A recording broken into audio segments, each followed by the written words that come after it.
George Strait takes his wife on an unexpected trip and plans a heartfelt surprise. His reaction makes America cry.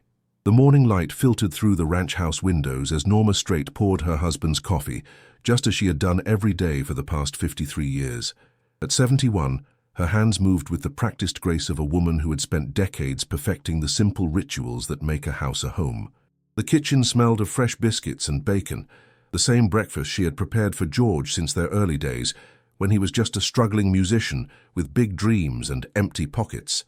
But something felt different this Wednesday morning. George had been unusually quiet at dinner the night before, and she caught him twice staring at her with that mysterious smile she had learned to recognize over the decades. It was the same expression he wore when he was planning something special, though at their age, surprises had become as rare as George's appearances on stage.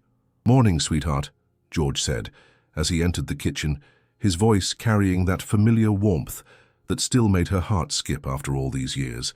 His silver hair was perfectly combed, and he was already dressed in his best jeans and a crisp white shirt.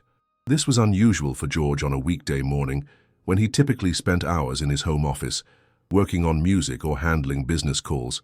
"You're up early and looking mighty handsome for a Wednesday," Norma replied, setting his coffee mug in front of him at their worn wooden table. "Planning to go somewhere special?"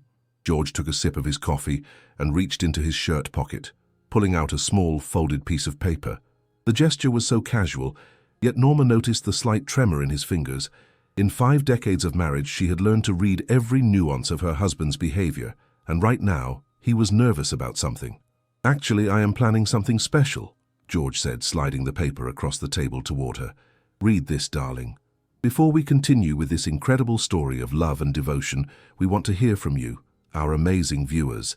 Please take a moment to subscribe to our channel if you haven't already, and let us know in the comments what you think will happen next. We love reading your thoughts and predictions. Also, tell us where you're watching from, whether you're here in Texas like the Straits, or tuning in from anywhere else in this beautiful country of ours. Your engagement means the world to us, and it helps us bring you more heartwarming stories like this one." Norma unfolded the paper with curious fingers, her reading glasses perched on the end of her nose. The note was written in George's distinctive handwriting, the same careful script she had seen on love letters decades ago. "Pack for 1 week. We leave at noon. No questions asked. Trust me, my love." Her eyes widened as she read the words twice, then looked up at her husband's face. The mysterious smile had grown wider, and his blue eyes sparkled with the same mischief she remembered from their teenage years in Pearsall, Texas. "George Harvey Strait," she said, using his full name in the tone she reserved for serious moments. "What in heaven's name are you up to? We haven't taken an unplanned trip since—" She paused, trying to remember. "Well, since before Jennifer was born, I believe." The mention of their daughter's name brought a brief shadow across George's face, as it always did. Jennifer had been gone for 37 years now, taken from them in a tragic car accident when she was just 13. The pain had never fully healed, but it had taught them both the precious value of every moment they had together. "That's exactly why we need to do this," George said softly, reaching across the table to take her hand. His calloused fingers, worn smooth by decades of guitar playing, intertwined with hers. "We're not getting any younger, Norma, and there are things I need to say, things I need to show you, that I've been putting off for too long." Norma studied her husband's face, searching for clues about what could possibly be so urgent. In their 53 years of marriage, George had always been thoughtful and romantic in his own quiet way, but grand gestures were not typically his style. He was a man who showed his love through consistent actions: morning coffee, evening walks around their property, quiet conversations on the front porch as the sun set over their Texas landscape. "But what about your schedule?" Norma asked, ever the practical wife who had spent decades managing their family life around George's demanding career. "Don't you have that meeting with the record label on Friday? And what about Bubba's birthday dinner this weekend?" "Already handled," George replied with confidence that surprised her. "I've rescheduled everything, and Bubba knows we'll celebrate when we get back. He's actually part of the reason for this trip in a way." The mention of their son only deepened the mystery. Bubba, now in his 40s and a successful businessman in his own right, rarely required his parents' attention for anything urgent. He was as steady and reliable as his father, with the same quiet strength that had attracted Norma to George all those years ago. "George, you're worrying me a little," Norma said, though her tone carried more curiosity than genuine concern. Is everything all right? Are you feeling okay? Has the doctor said something you haven't told me? George laughed, the deep, genuine sound that had first captured her heart when they were both 16 years old. I'm fine, sweetheart. Better than fine, actually. This isn't about anything being wrong, it's about something being very, very right. He stood up from the table and walked around to her side, kneeling down beside her chair, just as he had done when he proposed all those years ago. The gesture made her breath catch in her throat. Norma, I know I'm not the easiest man to be married to. The traveling, the fans, the time away from home. You've sacrificed so much for my dreams. You've stood by me through everything. The lean years when we barely had enough money for groceries. The crazy success that turned our quiet life upside down. Losing Jennifer, health scares, and everything in between. Tears began to gather in Norma's eyes as she listened to her husband speak, with more emotion than she had heard from him in years. You've been my strength, my anchor, my reason for everything good in my life. And I realized recently that while the whole world knows George Strait the entertainer, very few people truly know or appreciate Norma Strait, the woman who made it all possible. George, she started to protest, but he gently placed a finger against her lips. Please, let me finish. This trip isn't just a vacation. It's something I've been planning for over a year, something that's going to change things for both of us. I can't tell you more right now, but I'm asking you to trust me one more time. Pack your nicest clothes. Bring that blue dress you wore to the Country Music Awards last year, the one that made you look like the most beautiful woman in Nashville. Norma felt her heart racing with a mixture of excitement and nervousness that she hadn't experienced in decades. The practical side of her mind was spinning with questions. Where were they going? How long would they be gone? What about the ranch, the horses, their daily routines that had become as comfortable as an old quilt? But the romantic side of her heart, the part that had fallen in love with a dreamy-eyed boy who sang her songs by the creek behind her parents' house, was already saying yes.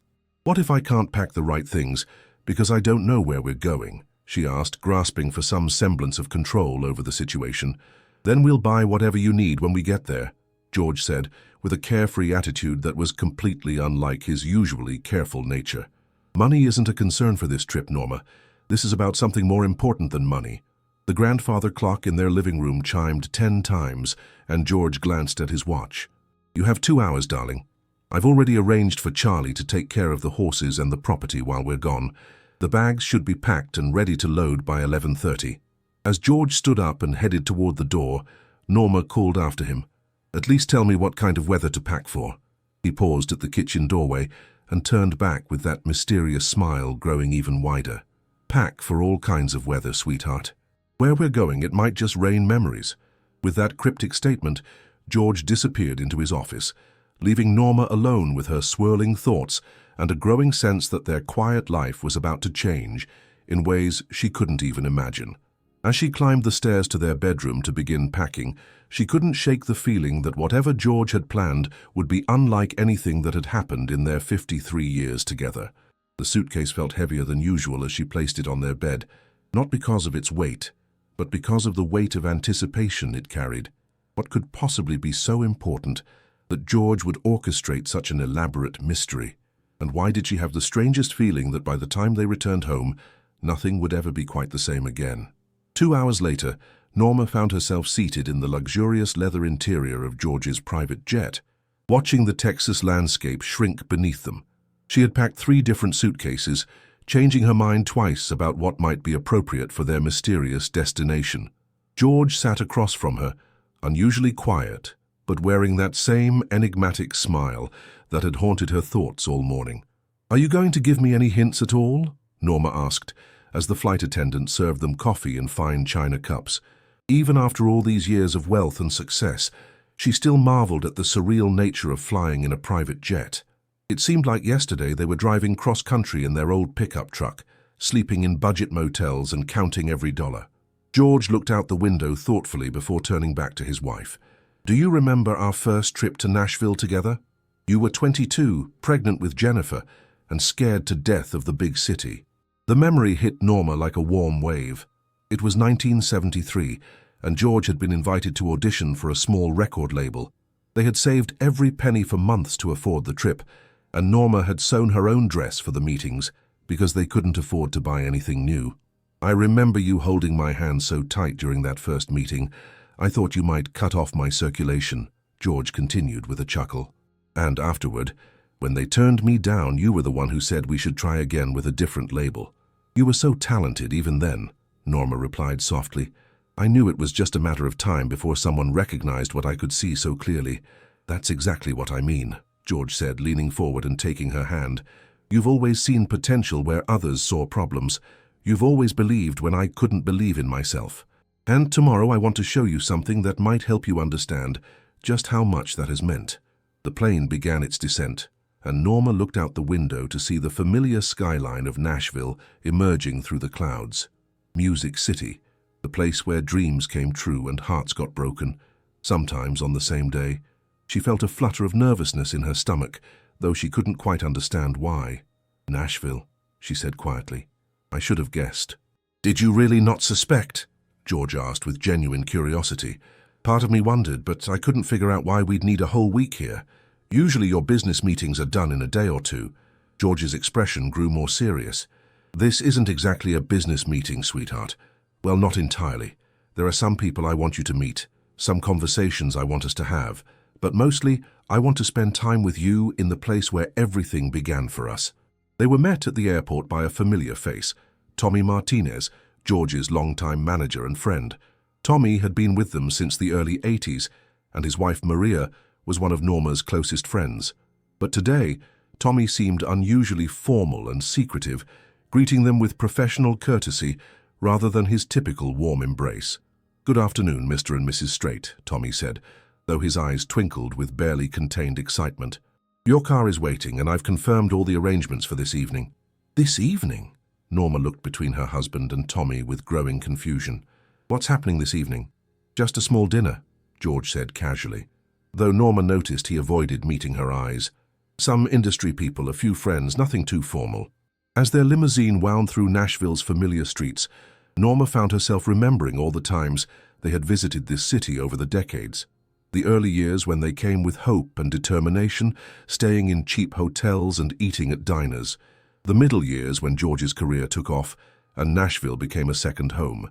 The later years when they came for award shows and industry events, always together, always presenting a united front to the world. But this trip felt different. There was an electricity in the air, a sense of anticipation that made her feel like a young woman again.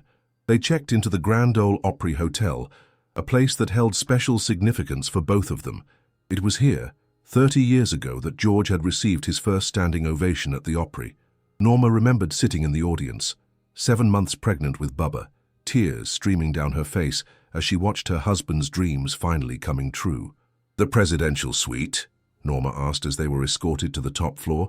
George, this is awfully extravagant for a business trip. Nothing's too extravagant for my wife, George replied, and something in his tone made her look at him more carefully. He seemed nervous, excited, and determined all at once. That evening, as Norma put on the blue dress George had requested, she studied herself in the mirror. At 71, she still carried herself with grace, though her blonde hair was now silver, and her face showed the lines of a life well lived. She had always been beautiful in an understated way, but she had never been comfortable with the spotlight that came with being married to a superstar. You look stunning, George said as he entered their bedroom, adjusting his tie. He was wearing his best black suit, the one reserved for the most important occasions. You're making me nervous with all this mystery, Norma admitted. And why are you so dressed up for a simple dinner? Trust me, George said, offering her his arm. One more time, just trust me. The restaurant was an upscale establishment in downtown Nashville, the kind of place where music industry deals were made over expensive steaks and aged whiskey. As they walked in, Norma recognized several faces, record executives, producers, and other industry professionals who had been part of George's world for decades. They were seated at a large round table with 8 other people, and Norma quickly realized she was the only spouse present. All the other seats were occupied by men in expensive suits, talking business with the casual confidence of people who controlled millions of dollars and countless careers. George introduced her around the table, but the names blurred together in her mind. She focused on being polite and gracious, the role she had perfected over decades of being George Strait's wife at industry functions. The conversation flowed around topics she recognized, but rarely participated in. Album sales, radio play, touring schedules, and the changing landscape of country music.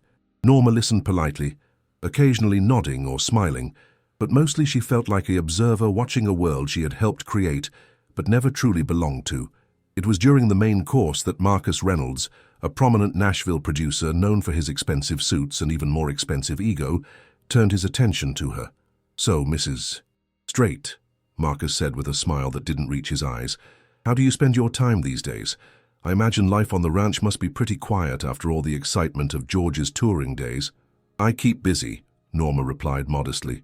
"The ranch requires a lot of attention and I enjoy my garden. We have grandchildren who visit often." Marcus nodded with the polite disinterest of someone asking questions he didn't really want answered. "That's nice. It must be such a relief not to have to worry about having a career of your own.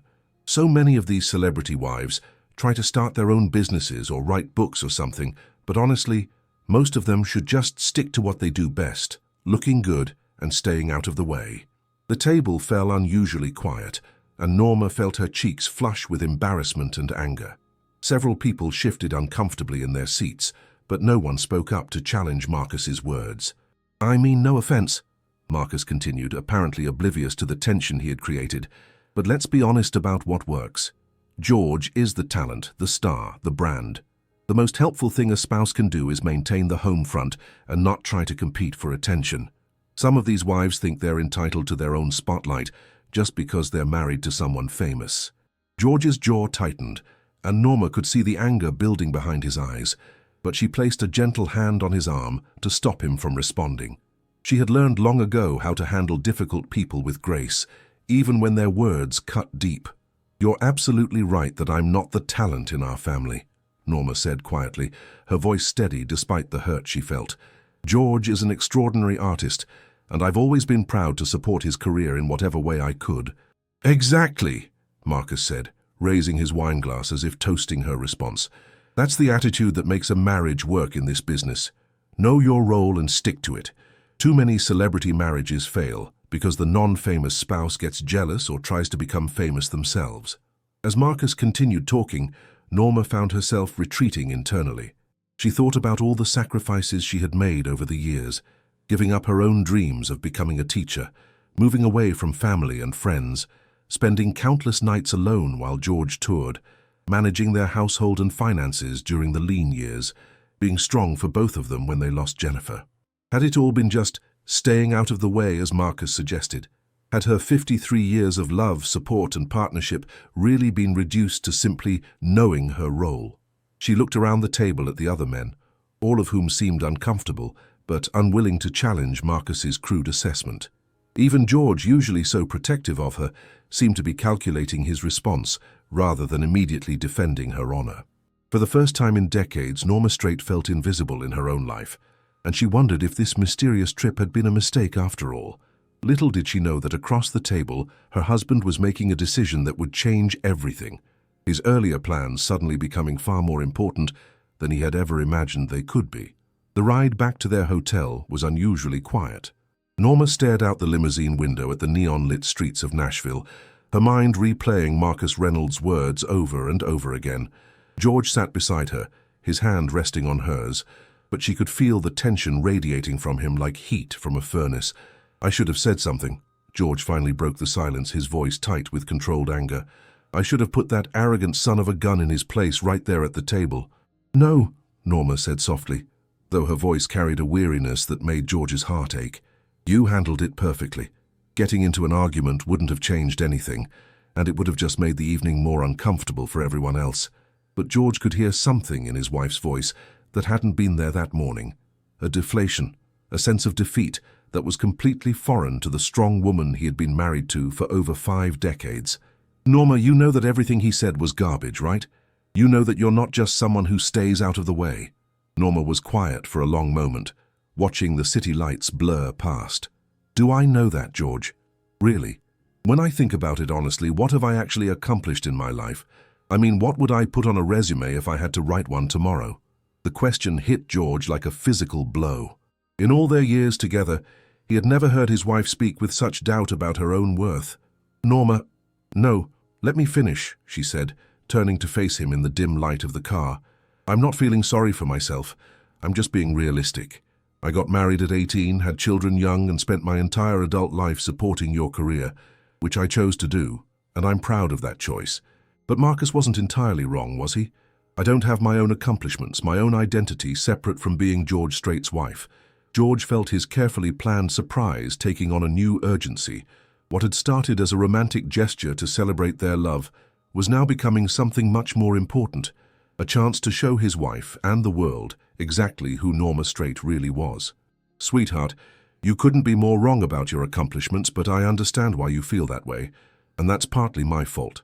They reached their hotel, and George helped Norma out of the car with the gallantry that had never dimmed in 5 decades of marriage. As they rode the elevator to their suite, he made a decision that would change both of their lives forever. "I need to make some phone calls," George said as they entered their room. "I know it's late, but there are some things I need to arrange for tomorrow." "More mystery meetings?" Norma asked with a tired smile.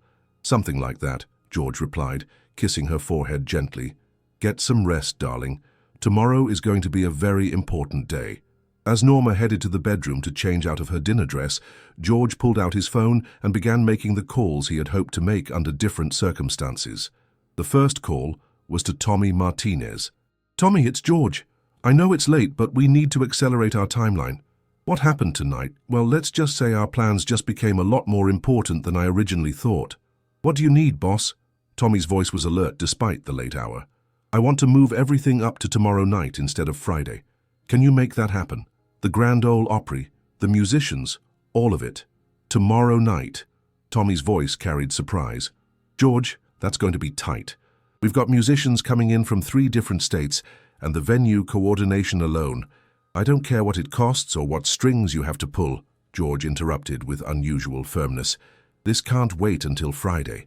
Norma needs this tomorrow." There was a pause on the other end of the line. "Did something happen tonight?" George looked toward the bedroom where he could hear Norma moving around quietly. "Someone made her feel like she doesn't matter, like she's just been along for the ride all these years. I need to show her, and him, just how wrong that is." "Consider it done," Tommy said without hesitation. "I'll start making calls right now. But George, moving this up means we might not be able to keep it completely secret. Word might get out." "Then let it get out," George replied. "Maybe it's time the whole world knew what I should have been shouting from the rooftops for 50 years. The second call was to his son Bubba, despite the late hour. "Dad, is everything okay?" Bubba's concerned voice came through clearly. "Everything's fine, son. Better than fine, actually. But I need you to get on a plane tomorrow morning and come to Nashville. Bring Sarah and the kids if you can." "Tomorrow, Dad, what's going on? You said this was just a romantic getaway with Mom." George smiled despite the seriousness of the moment. "It still is. But it's become something bigger. Your mother needs to hear some truths, and they need to come from all of us. Did something happen? Is Mom okay?" "She will be," George said with determination. "After tomorrow night, she definitely will be." The third call was the most important one, and also the most difficult to make. Alan Jackson answered on the second ring, his voice groggy with sleep. "George, do you know what time it is?" "Alan, I need a favor.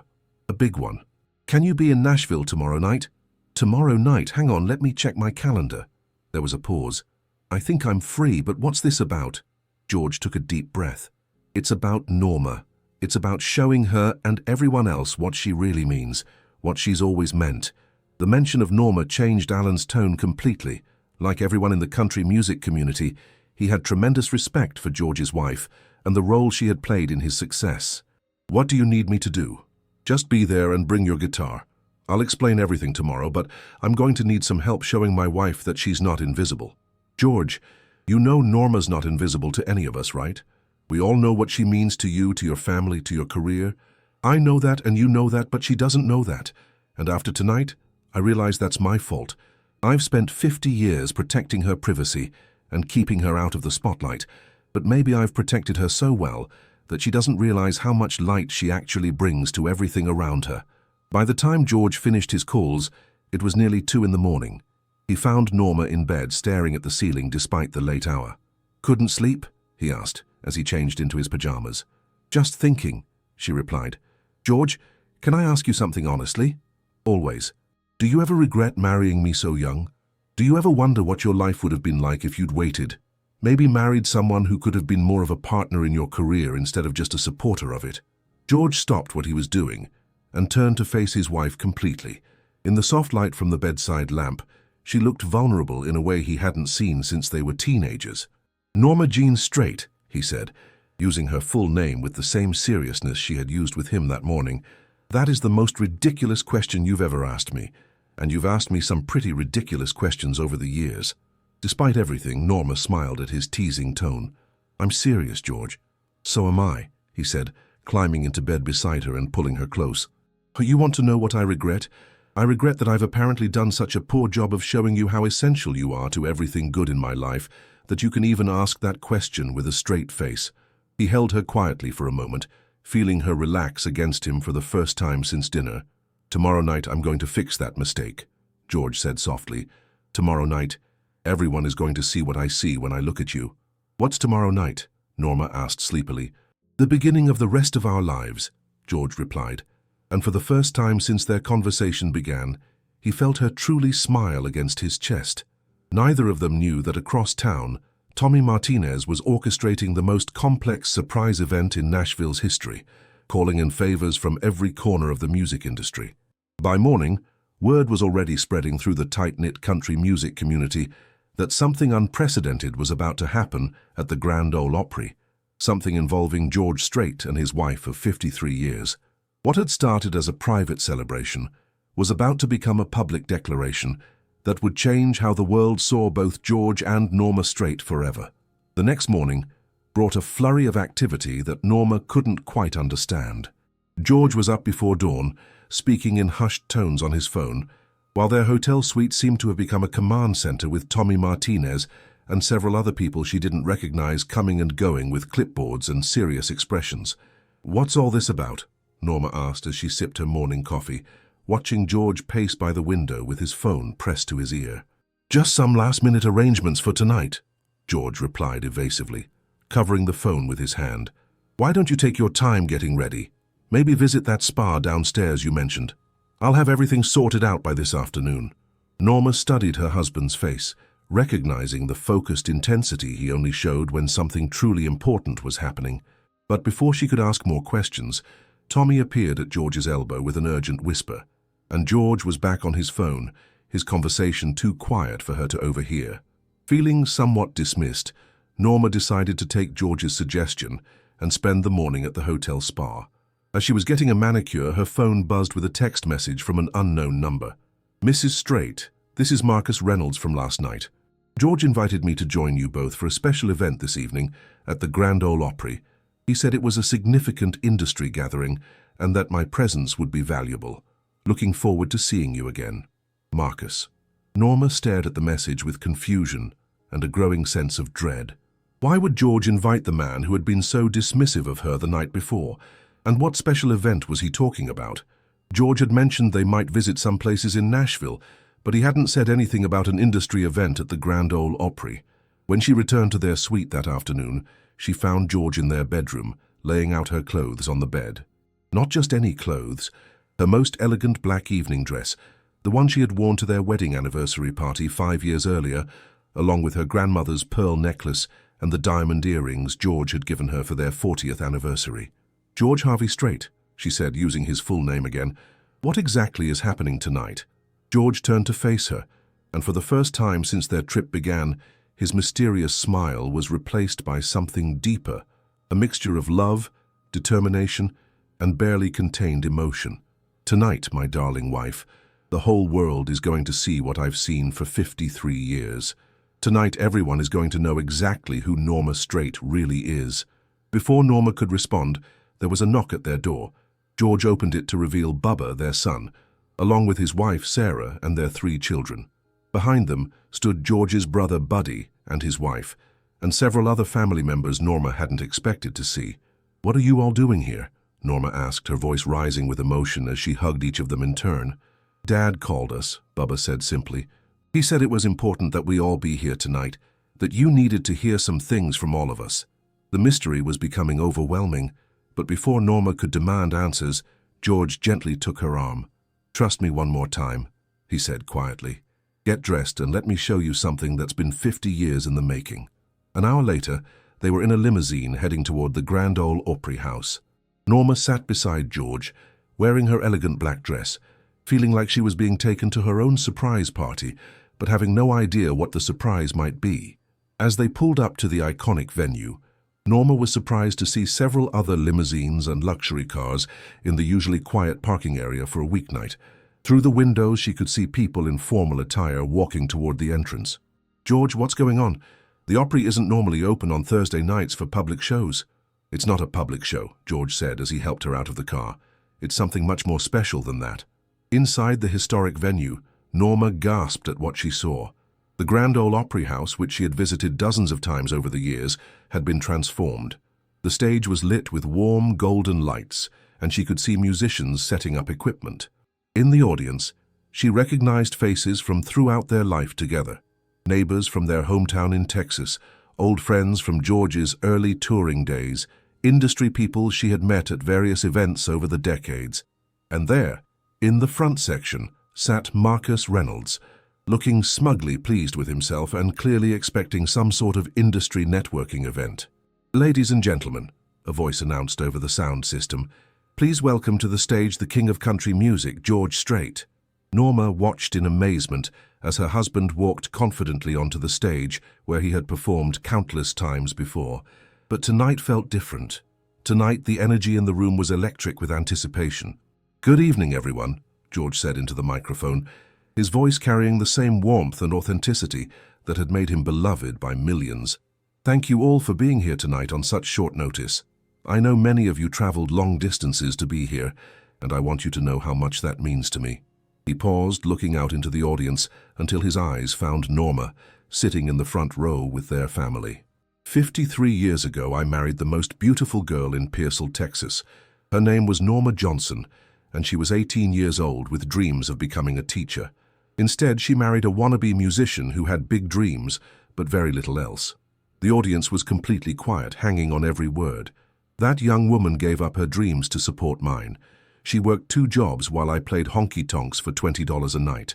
She managed our household, raised our children, and somehow managed to believe in me even when I didn't believe in myself. George's voice grew stronger, more emotional.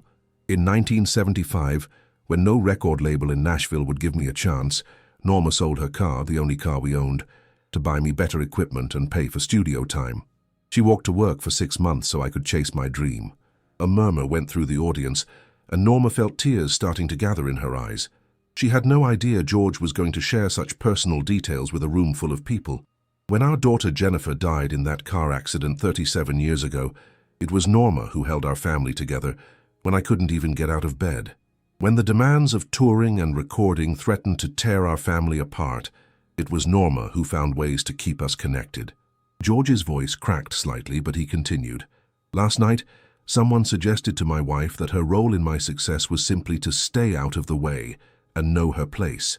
That person suggested she was just along for the ride, that she had no accomplishments of her own." In the audience, Marcus Reynolds shifted uncomfortably in his seat, beginning to realize that this evening was not going to unfold as he had expected. "I want to set the record straight," George continued, his voice now carrying an edge of steel. "Every song I've ever written, every album I've ever recorded, every award I've ever won, every moment of happiness I've experienced in this career, none of it would have existed without Norma Strait." The audience began to applaud, but George held up his hand to continue. "But tonight isn't just about correcting someone's ignorant opinion. Tonight is about something I should have done years ago. Tonight is about making sure the world knows that behind every great man isn't a woman staying out of the way. There's a woman making everything possible." George gestured to the musicians behind him, and they began playing a gentle, beautiful melody. 6 months ago, I started working on something special, something that would tell the real story of my life, the story of our life together. I want to share with you tonight the first song from my new album, which will be called 50 Years of Norma. The crowd erupted in applause and cheers, but all Norma could do was stare at her husband in shock. An entire album about her, about their life together. As George began to sing, his voice filled the historic venue with a song that told the story of their teenage romance, their early struggles, and his deep gratitude for her unwavering support. The lyrics were personal, intimate and so beautiful that by the time he finished, there wasn't a dry eye in the house. But George wasn't finished. "Marcus Reynolds," George said, looking directly at the producer in the audience, "you said last night that the most helpful thing a spouse can do is stay out of the way. I want you and everyone else here to know that Norma Strait has never stayed out of the way of anything important in our lives. She has been the way forward, every step of our journey."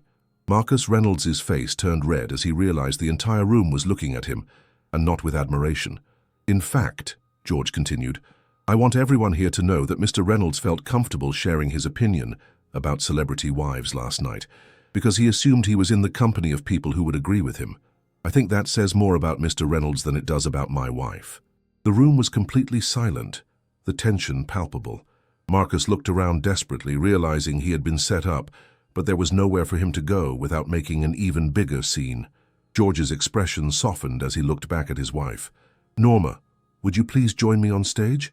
Norma shook her head, tears streaming down her face, but Bubba and Sarah gently encouraged her to stand.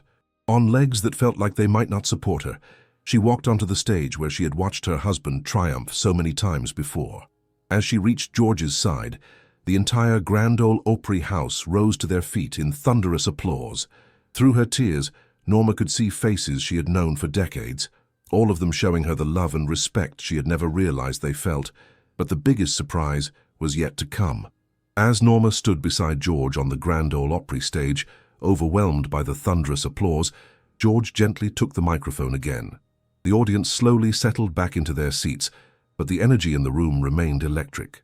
"Before we continue," George said, his voice carrying across the hushed venue, "I want to share something else with all of you, something that I hope will ensure that Norma's story, and stories like hers, are never forgotten or diminished again." He looked lovingly at his wife, who was still wiping tears from her eyes, trying to comprehend the magnitude of what was happening. "Effective immediately, I am establishing the Norma Strait Foundation for Musical Families. This foundation will provide scholarships and financial support to young musicians and their families who are struggling to pursue their dreams, just like Norma and I did 50 years ago." The audience erupted again, but George continued over the applause. "But this isn't just about providing money. This foundation will specifically honor and support the spouses and families who sacrifice their own dreams to help their loved ones achieve theirs. Because for every successful musician, there's usually someone like Norma, someone who believed when no one else did, someone who worked extra jobs, someone who held everything together when the dream seemed impossible." Norma's hand flew to her mouth as the full impact of George's words hit her. Not only had he created an entire album in her honor, but he had also established a foundation that would help other families avoid the struggles they had faced in their early years. "The first recipients of Norma Strait Foundation scholarships are already here tonight," George continued, gesturing toward the audience. "They're young couples from Texas, Tennessee, and Kentucky who remind me so much of Norma and me when we were starting out. Their dreams are just beginning, but they won't have to sell their only car to buy equipment, because Norma's story will make sure they have the support they need." From the side of the stage, Tommy Martinez appeared with a beautiful bouquet of yellow roses, Norma's favorite flowers, and handed them to George. But as George took the flowers, Tommy whispered something in his ear that made George's smile grow even wider. "Ladies and gentlemen," George announced, "I have one more surprise for my wife and for all of you. I'd like to invite some friends to join us on stage." One by one, some of the biggest names in country music began walking onto the Grand Ole Opry stage.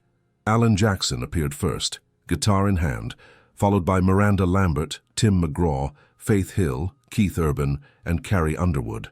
Each of them embraced Norma warmly, before taking their places behind the microphones that had been set up across the stage. "These incredible artists have all agreed to participate in a very special recording," George explained.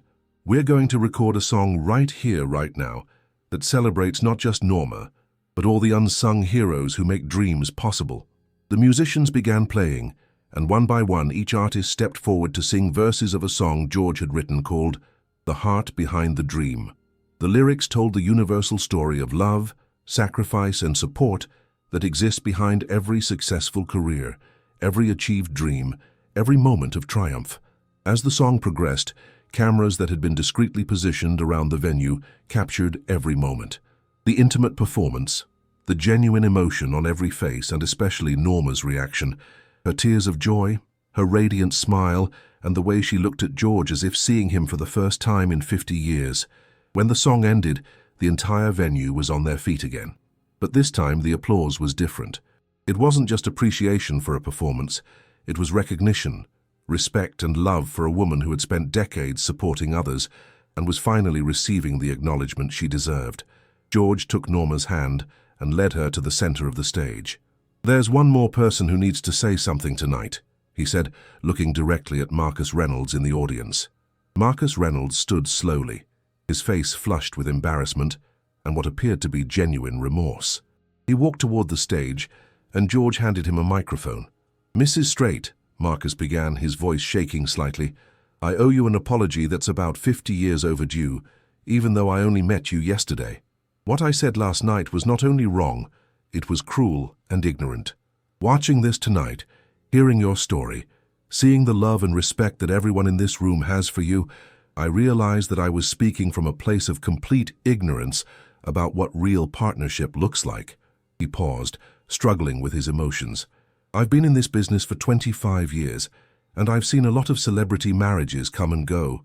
I guess I became cynical about love, about commitment, about what it really means to support someone's dreams. But what you and George have, what you've built together, it's not about someone staying out of the way.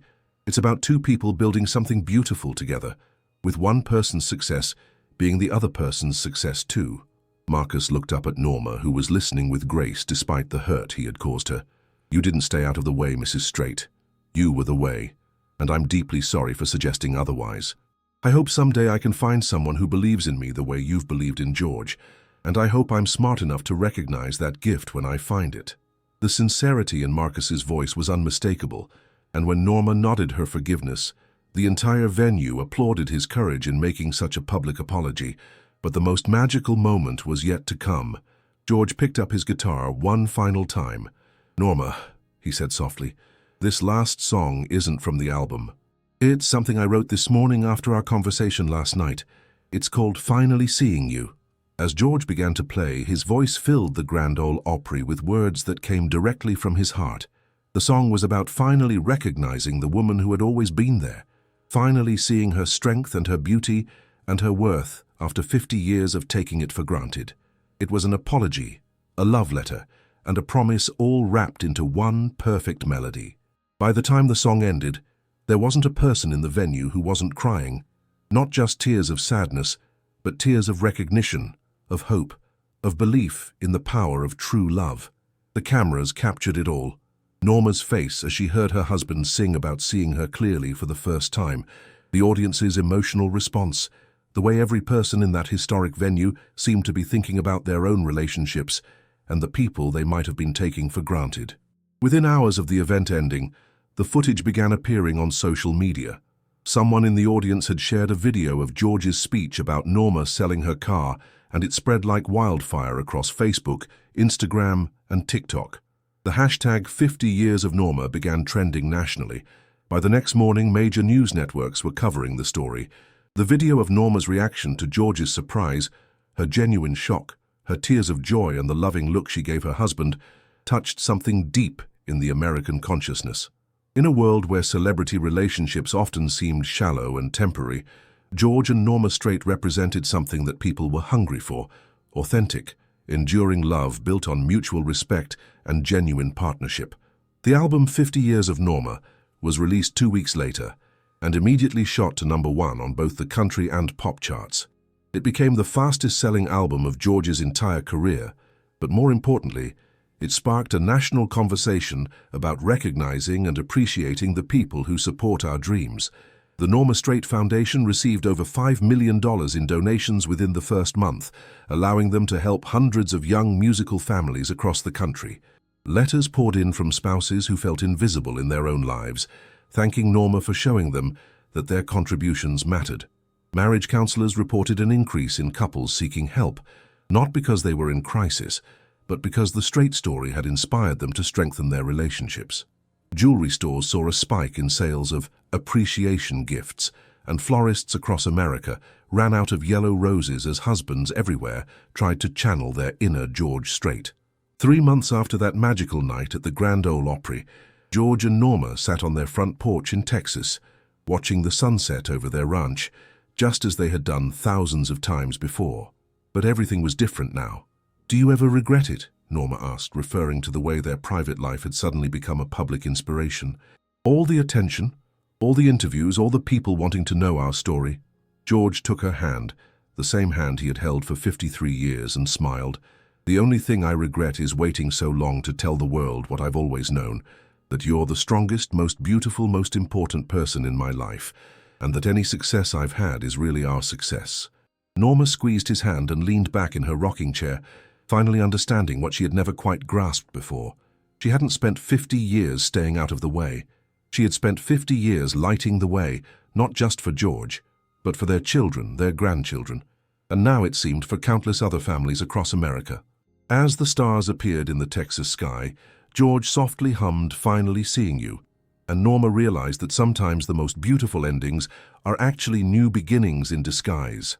Their love story had started with 2 teenagers who believed in forever, and 50 years later, it had become a beacon of hope for anyone who believed that true love, genuine partnership, and mutual respect were still possible in this world. The story of George and Norma Strait proved that behind every great success is not just a person staying out of the way, but a person lighting the way forward with unwavering love, endless support, and unshakable faith in the power of dreams shared by 2 hearts beating as one.